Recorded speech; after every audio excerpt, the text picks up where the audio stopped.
Have you ever wondered what it's like to live a life where danger waits in every shadow? Where the night is not just darkness, but alive, hungry, watching you, waiting? Most people think monsters are stories, tales to scare children. But for Abel, monsters are very real. They breathe, they hunt, and they can end your life faster than you can blink. And he was born into a world where facing them isn't optional, it's everything. Before we begin, make sure you subscribe and click the bell, because this is the kind of story you will want to hear in full. And after you listen, leave a comment. Tell me which part chills you the most. Because tonight I'm taking you deep into the life of a man whose very existence is defined by monsters. Abel's story begins in the quiet fields and small towns of Kansas. On the surface, it was peaceful. People went about their daily lives, tending to farms, walking to school, running small shops. But Abel was different. He wasn't like other kids. His earliest memories weren't of toys or games, they were of training. He was born into a family of vampire hunters. His father was strict, disciplined, a man who believed every movement mattered. Every mistake could be fatal. His lessons began as soon as Abel could walk. Wooden stakes, silver-tipped knives, crossbows, traps of every design. Abel learned them all. He learned how to move silently, how to anticipate a predator's strike before it came, how to control fear. Fear was deadly. Hesitation was deadly. But the training didn't stop with fighting. Abel's mother was a researcher, a woman of sharp mind and endless patience. She taught him to study monsters, to understand how they move, how they adapt. Kansas vampires were different from city vampires. City vampires were cunning, organized, and cruel in ways rural monsters could never be. His mother made him memorize patterns, track habits, and predict behavior. By the time Abel was a teenager, he could anticipate a vampire's movement almost instinctively. He could see them before they revealed themselves. Then came the first real test. Abel was 18. A local church basement had become a hunting ground. The townspeople whispered of a creature that stalked the area, attacking livestock, frightening families. It was Abel's first live hunt. The church was silent, abandoned, suffused with the smell of decay and damp wood. Every creak of the floorboards echoed like a warning. He could feel the vampire before he saw it. There was a chill, a sense of being watched, a presence that did not belong in the world of the living. And then it struck. Abel's training took over. He moved with precision, striking where it mattered. One swift motion and the creature fell. Its eyes, wide and unblinking, seemed to plead even as life left them. But there was no victory, no joy, no applause. The reality of hunting monsters was far colder than any story could describe. Abel realized then that this was a life without glamour, a life of vigilance, solitude, and brutality. After that first kill, Abel's world became a rhythm of preparation and action. The life of a hunter is solitary. Companions are rare because the monsters are patient, and any weakness can be fatal. But he did have allies, strange ones like Zazo the Goblin, quirky, unpredictable, frustrating, but invaluable. Zazo brought cryptic warnings, sometimes riddles, always in time for Abel to act. He learned to trust the goblin, as odd as the creature was. In a world full of monsters, even the strangest help can save your life.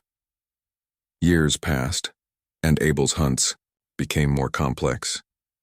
He traveled from town to town, state to state, always chasing rumors, always following the scent of darkness. One hunt would lead to another. One kill would barely end before the next threat emerged. Monsters never rested, and neither could he. It was during a hunt in Chicago that Abel experienced something that would challenge everything he knew. He had tracked a vampire through the city's abandoned warehouses and subway tunnels. The creature was clever, more cunning than any rural vampire. It knew how to use the city against him, hiding in shadows, moving through empty trains, slipping past streetlights. In Chicago, Abel met a young hunter from an organization he called the Institute. Unlike Abel, this hunter relied on advanced technology. Cameras, sensors, surveillance networks, teams of operatives coordinating each step. The boy was precise, organized, efficient, and fast. Abel watched him in awe and frustration. Experience could not be replaced by technology, and intuition could not be taught in a lab. But perhaps he thought tradition and innovation could coexist. They cornered the vampire together. Abel observed, waited, then acted with the instincts honed by years of solitary hunting. The creature tried to escape the grid of cameras, but Abel struck first. His strike was clean, final.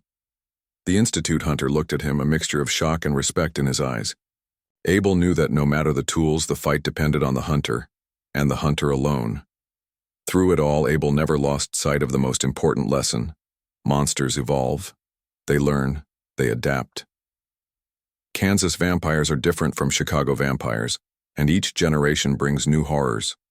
Hunters must adapt too. Complacency is death. Vigilance is everything. Every shadow, every creak of the floorboard, every whisper of wind could be a warning. Abel's life was lonely. He sacrificed friendships, normal relationships, comfort, even love. The night demanded it. And yet, despite the exhaustion, the fear, and the isolation, Abel continued. He knew what would happen if he did not. Monsters would roam freely. The darkness would grow. And humanity would be defenseless. Even now, when Abel tells his stories, he doesn't dress them up with tales of heroism. There is no glamour in what he does. There is only the reality of survival, the hard truth that every kill is necessary, every preparation essential. He talks about the unpredictability of monsters, about the quirks of informants like Zazo, about the brutal lessons learned in quiet church basements and shadowed city tunnels. Abel's life shows us something chilling. Monsters are real and they are always learning. There is no end to the hunt. One must always be ready, always alert. You cannot relax, cannot assume safety. Darkness is patient. It waits. It watches. And it strikes when you least expect it. Sometimes, when he returns from a hunt, Abel sits, alone, and reflects. He thinks of the people who will never know what lies in wait for them. He thinks of the monsters he has faced and the ones that have evaded him. He knows his life is a constant battle, a never-ending vigilance, and he accepts it because someone must. If this story has made your heart race, make sure to subscribe and hit the bell for more. Leave a comment below and tell me, if you were in Abel's shoes, could you face the darkness? Could you survive the monsters that stalk the night? Because remember, the shadows are not empty, the wind is not harmless, and the night never truly sleeps. They are always watching.